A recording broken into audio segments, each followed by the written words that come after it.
Cette série de 4 vidéos va nous servir à aboutir à la loi des grands nombres du programme de terminale SPEMAT, et la première étape, c'est l'inégalité de Markov. L'inégalité de Markov, la voici. Pour cela, il nous faut x, une variable aléatoire à valeur positive, et a, un nombre réel strictement positif.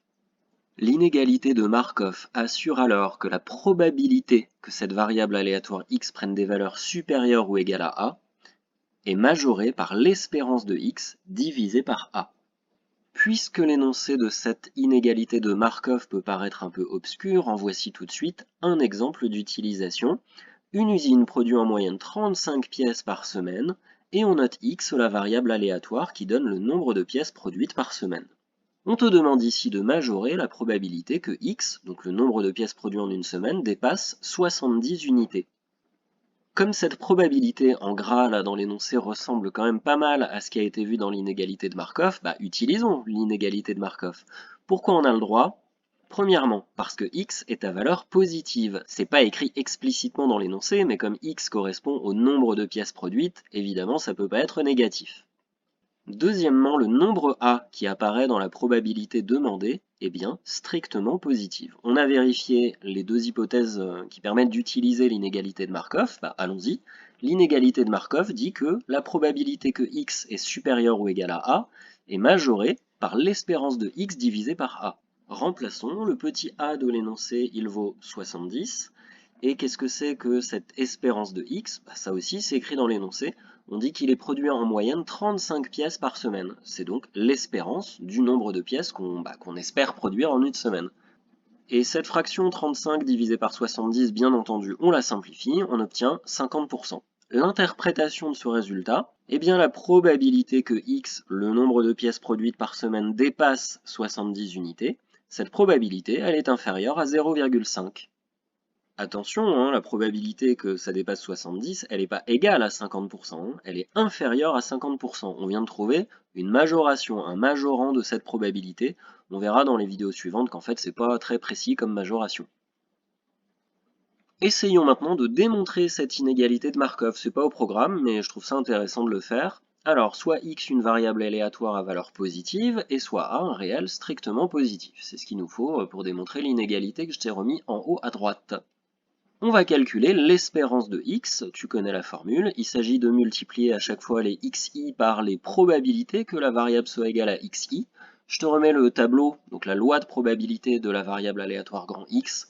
Donc tu vois ce que c'est, les petits x1, x2, x3, etc. qui correspondent au xi, c'est les valeurs que peut prendre la variable aléatoire. Et en dessous, là où j'ai mis des petits pointillés, c'est les probabilités que grand X soit égal à x1, que grand X soit égal à x2, etc.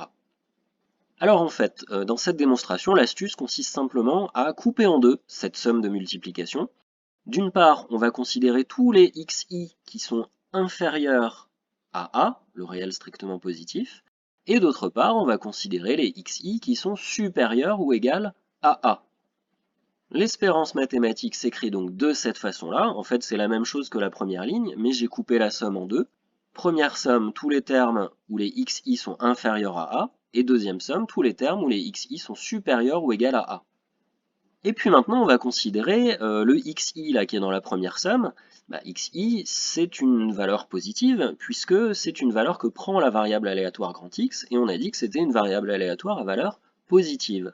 De même, la probabilité qui multiplie ce xi, comme toutes les probabilités, c'est un nombre positif. Moralité, on est en train de multiplier quelque chose de positif par quelque chose de positif, et on en fait la somme de tous ces produits-là, on obtient donc quelque chose de positif. Et puis n'oublions pas, l'espérance là que je suis en train de calculer, elle est égale à la somme bleue plus la somme rouge. Mais comme la somme bleue, elle est positive, l'espérance mathématique, elle est forcément plus grande que la somme rouge, que j'ai réécrite à droite. Mais maintenant, dans cette somme rouge, tous les xi, là, je me suis débrouillé pour qu'ils soient plus grands ou égal à a. Je peux donc minorer cette somme rouge par la somme des a fois probabilité que grand X égale xi, puisqu'en fait, tous ces nombres xi qui sont plus grands que a, je les ai multipliés par des probabilités qui sont positives, ce qui garde le sens de l'inégalité.